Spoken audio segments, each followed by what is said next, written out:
আমাদের টপ অর্ডারের ব্যাটসম্যানগুলা এক ভয়ঙ্কর ডায়রিয়া রোগে ভুগতেছে। আসে আর যায়। বাংলাদেশে খেলা দেখার চাইতে জসিম আর শাবানার সিনেমা দেখাই উত্তম। যদি সেভাগকে পাইতাম দুইটা থাপ্পড় দিয়ে বলতাম যে দেখো কে আজকের খেলা দেখে সবচাইতে স্ট্রোক করার মতো অবস্থা হয়েছে শ্রীলঙ্কার সবচেয়ে বেশি স্ট্রোক করার মতো অবস্থা হয়েছে, কারণ তারা আমাদের জয় কোনোভাবে মেনে নিতে পারে না, তাদের কষ্ট লাগে এই জায়গায়। আর আরেকটা জিনিস হচ্ছে যে আজকে সাকিব আল হাসানের কথা বলতেই হয়, কারণ হচ্ছে যে সে অনেকদিন পরে আজকে হচ্ছে রানে ফিরছে এবং হচ্ছে যে এই গুরুত্বপূর্ণ একটা ম্যাচে সে হচ্ছে ভালো একটা স্কোর করছে, তার বিধা হচ্ছে যে আমরা এই জয়লাভ করতে সক্ষম হয়েছি এবং আমাদের বড় একটা স্কোর হইতে আমাদের সাহায্য হয়েছিল। যদি সেভাগকে পাইতাম দুইটা থাপ্পড় দিয়ে বলতাম যে দেখো কে কাকে তুমি কাকে নিয়ে বললা। যদি আজকে এপার বাংলা হতে সাকিবকে নিয়ে এত ট্রল তারা করে, তাদের ওই ধরনের কোনো অধিকার নাই যে আমাদের একজন বিশ্বমানের খেলোয়াড়কে নিয়ে তারা ট্রল করবে। সমালোচনা হবে, আলোচনা হবে, সেটা আমরা করবো। আমাদের ঘরের ছেলে, আমরা কাটবো, মারবো, আবার ভালো করলে আবার বাসায় তুলবো, সেটা আমরা করবো, কিন্তু তার কোনো অধিকার নাই যে সে নিয়ে এরকম কথা বলবে। আজকে যদি ওপার বাংলার সাকিব হতো সে, তাহলে মনে হচ্ছে যে সে দৈনিক 3 বেলা তার পূজাই করতো, দৈনিক 3 বেলা তাকে পূজা করতো।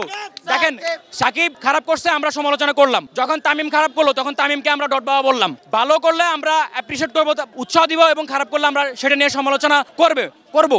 আপনি একটা জিনিস দেখেন, এখানে আসার আগ মুহূর্ত পর্যন্ত কিন্তু বৃষ্টি ছিল। সবাই কেন আসছে? বাংলাদেশ দলটাকে সাপোর্ট করার জন্য। আজকে ওই দেশে খেলা হচ্ছে, সেখানে আমাদের প্রবাসীরা খেলা দেখতেছে বাংলাদেশ দলটাকে সাপোর্ট করার জন্য। এখানে কি আমি 1 টাকা 2 টাকা 10 টাকা পাবো না? আমরা মিরপুর মাঠে গিয়ে রোদে শুকিয়ে বৃষ্টিতে ভিজে আমরা 50 টাকার বার্গার 150 টাকা দিয়ে কিনে খাই, হাফ লিটার পানি আমরা কিনে খাই 100 টাকা দিয়ে। সেই খাবার খেয়ে আমরা হচ্ছে যে এই দলটাকে সাপোর্ট করি, এই দলটাকে ভালোবাসি আমরা। কিন্তু শান্ত বলে দলের প্রতি আপনারা ওরকম কোনো প্রত্যাশা রাখবেন না। আসলে তাকে কেন কি জন্য ক্যাপ্টেন্সি দেওয়া হলো সেটা বোধগম্য। আমার যেমন নয় এরকম 17-18 কোটি ক্রিকেট প্রেমী নয়। আমি অনিত্য বিলম্বে বলবো এই শান্ত লিটন সৌম্য এদেরকে জাদুঘরে রাখা হোক।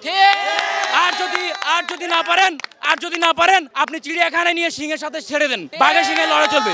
ও বাঘ নামে কলঙ্ক, বাঘের লোগো ইউজ করে আমাদেরকে প্রতিনিয়ত বিড়ালের মতো অবস্থায় নিয়ে গেছে তারা। ব্যাটিং অর্ডারে আপনি কথা চিন্তা করেন, আমাদের যদি ব্যাটিং অর্ডারটা আরো ভালো হতো, যেভাবে গত কয়েক বছর ধরে আমাদের ব্যাটিং অর্ডারের 10 নেমে যাচ্ছে, কোনোভাবে এটা আটকানো যাচ্ছে না। আমার মনে হচ্ছে যে আমাদের টপ অর্ডারের ব্যাটসম্যানগুলা এক ভয়ঙ্কর ডায়রিয়া রোগে ভুগতেছে। আসে আর যায়। আমাদের মিডল অর্ডারের কথা বলতে, মিডল অর্ডার ভালো করেছে আমাদের গত কয়েকটা ম্যাচে। যে মাহমুদুল্লাহ, যাকে আপনারা বৃদ্ধ বলেন, যাকে নিয়ে এত নাটক এত কিছু হলো, সেই ছেলে গত 2টা ম্যাচ সম্মান রক্ষা করছে। হয়তোবা আমরা গত ম্যাচটা ওরকম ভাবে জিততে পারিনি, কিন্তু চেষ্টা করেছিল। তার সাথে সঙ্গ দিয়েছিল মিডল অর্ডারের আমাদের তাওহিদ হৃদয়।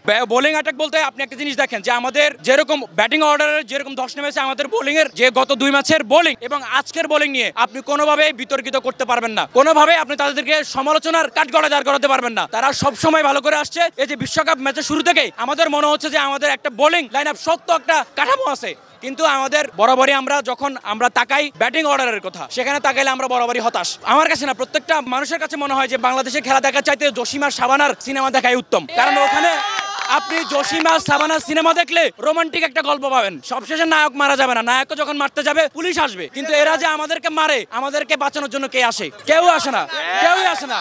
আমাদেরকে বাঁচানোর জন্য কেউ আসে না। বিলেনের মতো আমাদের বুকে এই জায়গায় ছুরি চালিয়ে তারা চলে যায়। দিন শেষে আমরা লাথি উষ্টা খেয়ে অপমানিত হয়ে আমরা ঘরে ফিরে যাই। আমাদের হিসাবের খাতা, পাওয়ার খাতা বরাবরই শূন্য। তো বছর ধরে বাংলার ক্রিকেটটা ভালোবেসে গেছে আমাদের এই 17-18 কোটি ক্রিকেট প্রেমী। দিন শেষে আমরা হতাশ হয়ে ঘরে ফিরতে হয়। আমি এতটুকুই বলবো যে আমাদের সামনের যে ম্যাচগুলা, ওখানে হচ্ছে যে ব্যাটিং যে আমাদের টপ অর্ডার, এটা অনিত বিলম্বে একটু চেঞ্জ করা প্রয়োজন।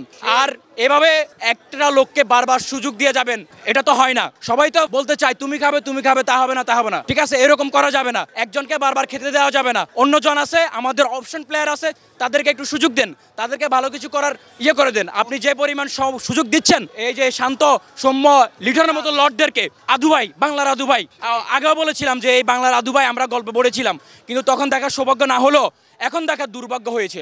এটা সৌভাগ্য বলা যাবে না, দুর্ভাগ্য হয়েছে। আপনি মরে যাব, আমাদের ভবিষ্যৎ প্রজন্ম, আমার নাতিপন্থী যা আসবে সবগুলাই মরে যাবে যদি আসে। সেগুলো তখনও দেখবে যে আমাদের এই যে লিটনের মতো লর্ড, শান্তর মতো লর্ড, সৌম্যর মতো লর্ড এখনো স্ট্রাইকে আছে, এখনো দলের মধ্যে আছে। আমি জানি না বিসিবি কোন কারণে এদেরকে দলের মধ্যে রাখে। আপনি একটা জিনিস দেখেন, সর্বকালের সেরা অধিনায়ক আপনি মাশরাফির কাছে আমি বলতে চাই, আপনি আমাদেরকে শিখিয়েছিলেন কিভাবে হারা ম্যাচ জয় করতে হয়, আপনি আমাদেরকে শিখিয়েছেন কিভাবে সামনে থেকে নেতৃত্ব দিতে হয়, আপনি আমাদেরকে শিখিয়েছেন বাংলার ক্রিকেটটাকে কিভাবে ভালোবাসতে হয়। কিন্তু আজকে দুঃখের কথা বলতে হয় যে আপনি আর মতো অধিনায়ক চলে গেছেন, লেজ গুটিয়ে চলে গেছেন, বাংলার ক্রিকেট নিয়ে কিছু বলেন না, কিছু জানেন না। লাস্ট আপনারা দেখবেন যে মাশরাফি বলেছিল যে আমি স্কোয়াডে কে আছে আমি সেটাই জানি না। তাহলে দেখেন কতটা বিসিবি, কতটা দুর্নীতিবাজ, কতটা ফালতু হইলে যে এরকম একটা সফল অধিনায়ক, মহানায়ক, যাকে আমরা ভালোবাসি, যাকে দেখে আমরা নিজেদের আইডল মনে করি, সেই আইডল কিন্তু তার প্রিয় দলের খবর রাখে না, যে দলে সে এত বছর সার্ভিস দিয়ে গেছে। আপনি তামিমের কথা বলেন, নীরবে নিবৃতে সে সরে গেছে শুধুমাত্র এই বিসিবির এইসব পল্টিবাজির কারণে, এই বিসিবির ষড়যন্ত্রের কারণে।